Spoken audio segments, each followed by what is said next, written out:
انبیاء اپنی اولاد کے بارے میں کیا سوچتے تھے اور ہم اپنی اولاد کے بارے میں کیا سوچتے ہیں؟ دنیا کا ہر انسان جوانی کی دہلیز پر قدم رکھنے کے بعد جب شادی کرتا ہے تو اس کے دل میں یہ تمنائیں انگڑائیاں لیتی ہیں کہ میرے گھر ایک بچہ ہو جائے جو مجھے ابا کہہ کر پکارے۔ ماں تمنا کرتی ہے کہ بچہ ہو جائے، اماں کہہ کر کے پکارے، امی کہہ کر کے پکارے۔ دادی تمنا کرتی ہے کہ میرے گھر پوتا ہو جائے جو مجھے دادی کہہ کر کے پکارے۔ دادا تمنا کرتا ہے کہ میرے بچے کے گھر بچہ ہو جائے تاکہ مجھے دادا کہہ کر کے پکارے۔ نانا تمنا کرتا ہے کہ میری بچی کے گھر بچے کی ولادت ہو تاکہ مجھے نانا کہہ کر کے پکارے۔ نانی تمنا کرتی ہے کہ میرے بچی کے گھر بچے کی ولادت ہو تاکہ بچہ نانی کہہ کر کے پکارے۔ اللہ اکبر!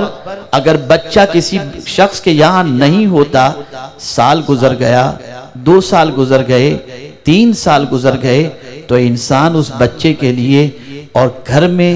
بچہ پیدا ہو اس کے لیے نہ جانے کتنے جتن کرتا ہے، نہ جانے کن کن بزرگوں کے آستانے پر جاتا ہے، نہ جانے کتنی منتیں مانتا ہے، اور نہ جانے کتنے ڈاکٹر کے پاس جا کر علاج کرواتا ہے۔ اگر ان سے پوچھا جائے کہ اس وقت تمہاری تمنا کیا ہے تو شادی شدہ جوڑا جو اولاد سے محروم ہے وہ یہی کہتا دکھائی دے گا، جتنا بھی خرچ کرنا ہو ہم خرچ کرنے کے لیے تیار ہیں، لیکن بس کسی طرح سے میرے گھر ایک بچہ ہو جائے، میں ایک بچہ اپنے گھر دیکھنا چاہتا ہوں۔ اگر 2-4 نہیں بھی ہوتے تو کوئی بات نہیں، ایک ہی ہو جائے، مجھے ابا کہہ کر پکارے، یہ میری تمنا ہے۔ اللہ اکبر! میرے پیارے آقا صلی اللہ تعالی علیہ وسلم کے پیارے دیوانوں، ہر شادی شدہ جوڑا اپنے گھر بچے کی ولادت چاہتا ہے اور بچے کی تمنا رکھتا ہے، لیکن اللہ اکبر! حضرت ابراہیم علی نبینا علیہ الصلاۃ والتسلیم بھی اپنے یہاں بچے کی تمنا رکھ رہے تھے، اپنے لیے بچے کی امیدیں رکھ رہے تھے، لیکن بارگاہ سمدیت میں دعا کرتے ہیں تو ناقص دعا نہیں کرتے، کامل دعا کرتے ہیں اور کہتے ہیں رب ہب لی من الصالحین، اے اللہ مجھے نیک بچہ عطا فرما۔ نیک بچے کی دعا بارگاہ سمدیت میں حضرت ابراہیم علیہ الصلاۃ والتسلیم اس وقت کر رہے ہیں جو وقت آپ کا بڑھاپے کا ہے، ضعیفی کا ہے، لیکن اللہ کی ذات سے مایوس نہیں۔ وہ جانتے ہیں جو رب بغیر باپ کے بچہ دے سکتا ہے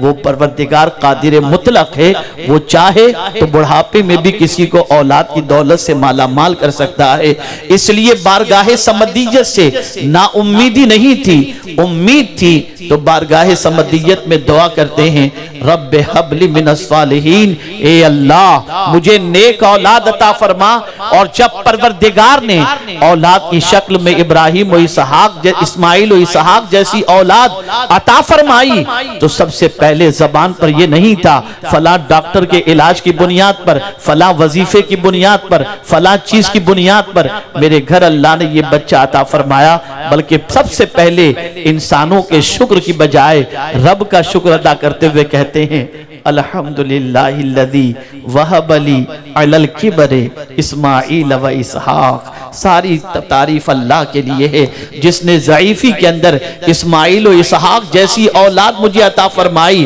اب نبی کی سوچ دیکھو، نبی کی فکر دیکھو، ادھر بچہ پیدا ہوا اور ادھر بارگاہ سمدیت میں دعا کرتے ہیں رب اجعلنی مقیم الصلاۃ ومن ذریتی ربنا وتقبل دعا۔ اے اللہ مجھے اور میری ذریت کو نماز قائم کرنے والا بنا۔ نبی کی سوچ، نبی کی فکر بچے کے سلسلے میں جس چیز کی ہے وہ سوچ اور فکر یہ ہے کہ بچہ بارگاہ سمدیت میں سر جھکانے والا بن جائے، بچہ نماز قائم کرنے والا بن جائے، بچہ اللہ عز و جل کی اطاعت کرنے والا بن جائے،